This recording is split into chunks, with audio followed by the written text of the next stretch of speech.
नमस्कार,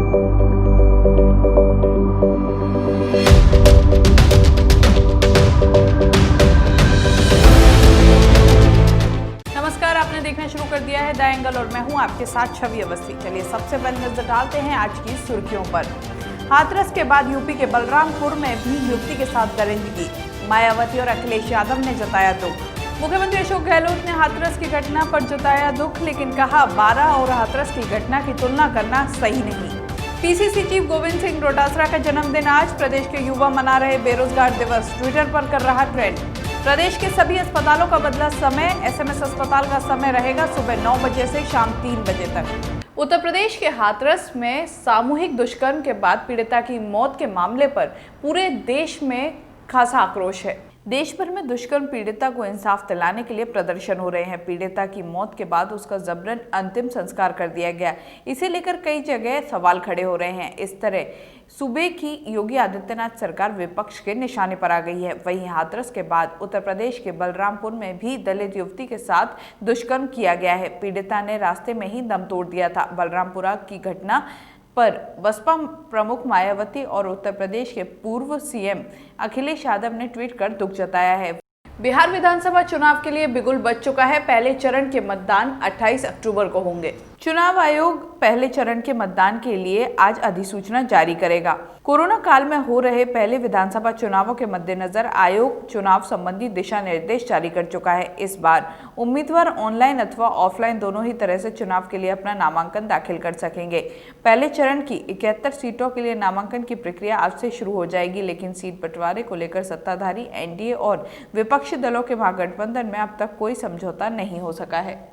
छत्तीसगढ़ के जगदलपुर बस्तर थाना क्षेत्र में जमीन विवाद का एक मामला सामने आया है। पुलिस की मौजूदगी में आरोपी पक्ष ने पीड़ित पक्ष की युवतियों और महिलाओं की जमकर पिटाई कर दी। मामले की जानकारी लगते ही पीड़िता कविता नाग ने बताया कि वर्ष 2013 में उसने 2.5 एकड़ जमीन का हिस्सा समझौते के तौर पर अपनी बुआ को दिया था। इसके बाद वर्ष 2016 में उसकी बुआ और परिवार के अन्य सदस्यों ने 1 एकड़ 64 डिसमिल पर जबरन कब्जा कर बाउंड्री वॉल बना लिया, जिसे लेकर कोर्ट में याचिका दायर किया गया था। कोर्ट ने भी बाउंड्री वॉल हटाने के आदेश जारी कर दिया था, जिसके बाद से ही पीड़ित और परिवार के अन्य सदस्य उसके साथ विवाद शुरू कर दिया था।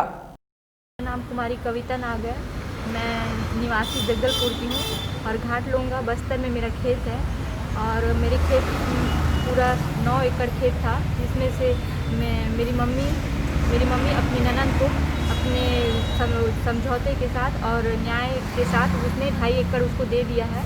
उसके बाद भी वो लेने के बाद भी वो ना और भी ज़्यादा ज़मीन को कब्जा में ले ली।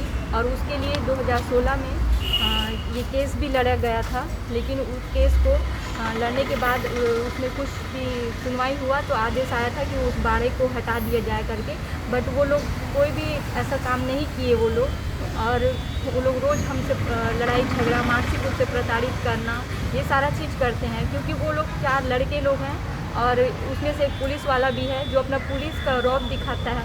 और सारे लोग वो लोग अपने पैसा का वो दिखा के हम लोग को परेशान करते हैं।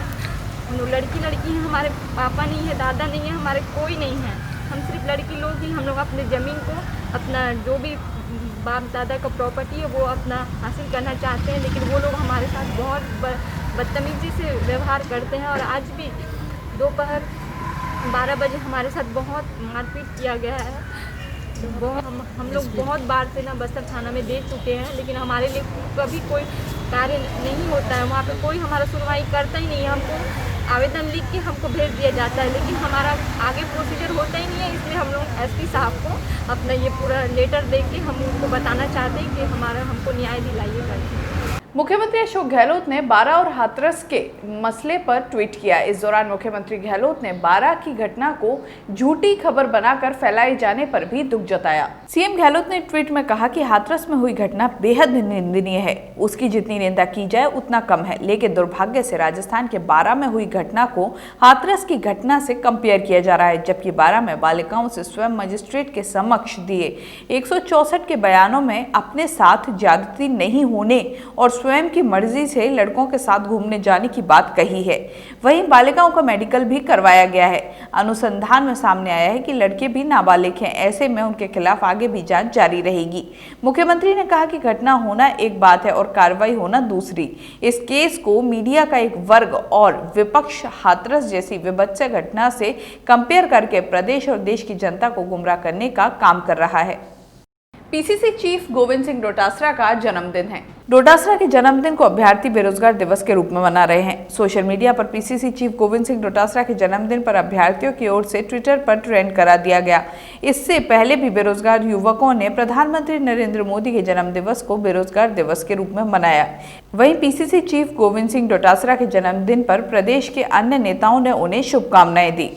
प्रदेश में आज से लेकर 31 मार्च तक सभी चिकित्सा संस्थानों के समय में परिवर्तन हो गया है। नए समय परिवर्तन के तहत ही एसएमएस अस्पताल के आउटडोर समय में बदलाव के साथ ही धन्वंतरी आउटडोर की अन्य व्यवस्थाओं के समय में भी बदलाव हो गया है।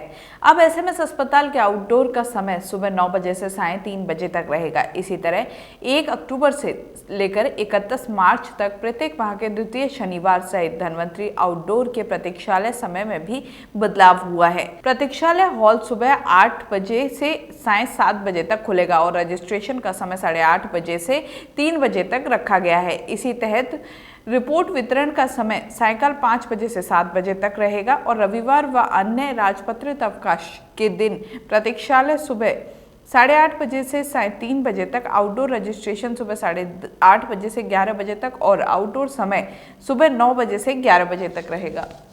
डी के मुख्य ब्लॉक शिक्षा अधिकारी तारा सिंह सिंसिनवार 38 साल के अपने राजकीय सेवा के बाद सेवानिवृत्त हो गए। सेवानिवृत्त सीबीईओ तारा सिंह सिंसिनवार उनकी उत्कृष्ट सेवाओं के लिए राष्ट्रपति पुरस्कार भी प्राप्त हुआ है।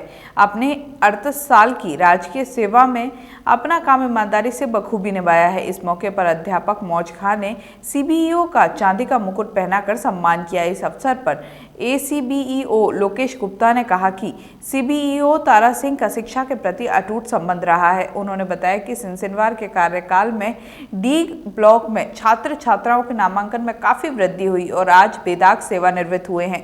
इस अवसर पर कार्यालय में कार्यरत कर्मचारियों ने भी सीबीईओ का माला व स्वाफा पहनाकर सम्मान किया। जो भी मैंने आदेश किया, ये मेरे से उम्र में बड़े थे, ये छोटे थे, इन दोनों से मैंने कभी कभी बहुत बुरी भाषा में शब्द का प्रयोग किया था। ऐसे मेरे ऑफिस किया, उल्टा कभी भी नहीं दिया था। केवल मैं काम की वजह से कहता था, किसी कर्मचारी से वैसा मेरे कोई द्वेष भावना नहीं थी। आईपीएल के 13वें सीजन का 13वां मुकाबला आज किंग्स 11 पंजाब और मुंबई इंडियंस के बीच खेला जाएगा। अबू धाबी के शेख जायद स्टेडियम में ये मुकाबला भारतीय समय अनुसार शाम 7:30 बजे से शुरू होगा। पिछली हार के गम को भुलाकर नए जोश के साथ दोनों टीमें मैदान पर उतरेंगी और लय हासिल करने की कोशिश करेंगी। किंग्स 11 ने राजस्थान रॉयल्स को रविवार को खेले गए मैच में 224 रन का लक्ष्य दिया, लेकिन वह इसका बचाव नहीं कर पाया, जो टीम के लिए गहरा झटका था।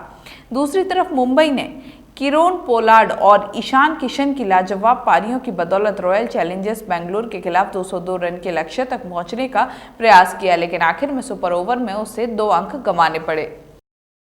इस बुलेटिन में बस इतना ही। अगर आपको हमारा वीडियो पसंद आए तो हमारे चैनल को सब्सक्राइब करना ना भूलें। नमस्कार।